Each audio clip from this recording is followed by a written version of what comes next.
Good day, I am William Theo, and this is PTV News Now. President Ferdinand R. Marcos Jr. warned those involved in illegal drugs, especially members of narcotic syndicates, that he will use the full force of the law to prosecute them. This after the seizure of the 2-ton haul of crystal meth in Alitagtag 3 in Batangas. This, which they described as one of the biggest drug busts in the country's history. The president inspected the inventory of the 13.3 billion pesos worth of illegal drugs, which he highlighted that despite the massive amount, no one was killed in the said operations. He said what is important is that law enforcement kept the illegal drug shipment from entering the country.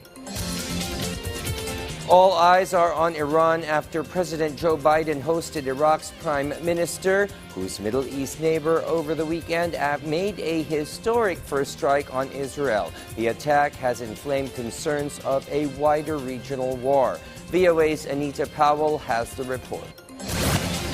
Iraq's leader already had lots of ground to cover with President Joe Biden before this weekend's stunning Iranian attack on Israel raised fears of a wider regional war.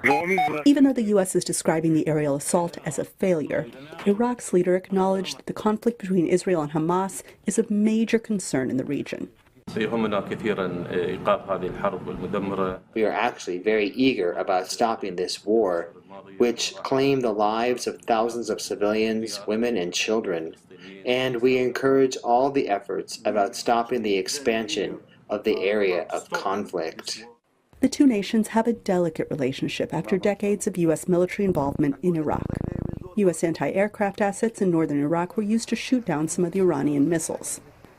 Biden said Iraq, a longtime adversary of Iran, has a role to play in maintaining peace. Simply put, our partnership is pivotal for our nations, for the Middle East, and I believe for the world.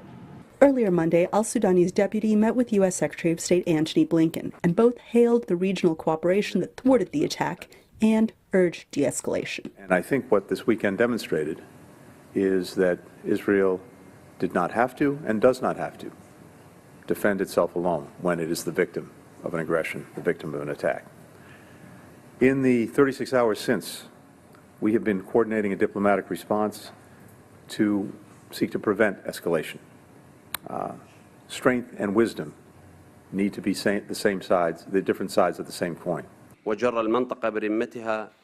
on all parties for self-restraint and respect the rules and also international norms that we set.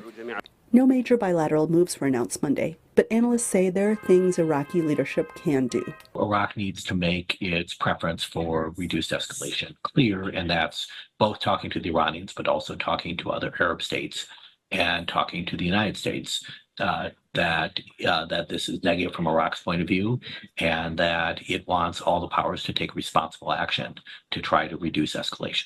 As Israel mulls its response, regional actors are not sitting still. On Monday, Iraq's president met with the King of Jordan. According to Jordan's royal court, they spoke about the dangers of this conflict escalating further. Anita Powell, VOA News, the White House. Meanwhile, jury selection begins for the first ever criminal trial of a former U.S. president. Donald Trump is now in New York for legal proceedings. VOA's Tina Trin has more. Hi everyone, this is Tina Trin in New York, just outside the courthouse in Lower Manhattan, where courtroom proceedings have wrapped on the first day of this historic criminal trial against a former U.S. President, Donald Trump. Jury selection began today, and the first batch of prospective jurors went through rounds of questioning to determine whether they could be fair and impartial jurors in this trial. Now, what we know is more than half of that first batch of 96 prospective jurors have been dismissed. And multiple rounds of questioning will continue this week to find additional jurors. Trump is returning to Trump Tower tonight and will report back tomorrow morning for more of the same. Follow VOA News on our social platforms for the latest updates. This is Tina Trin reporting from New York.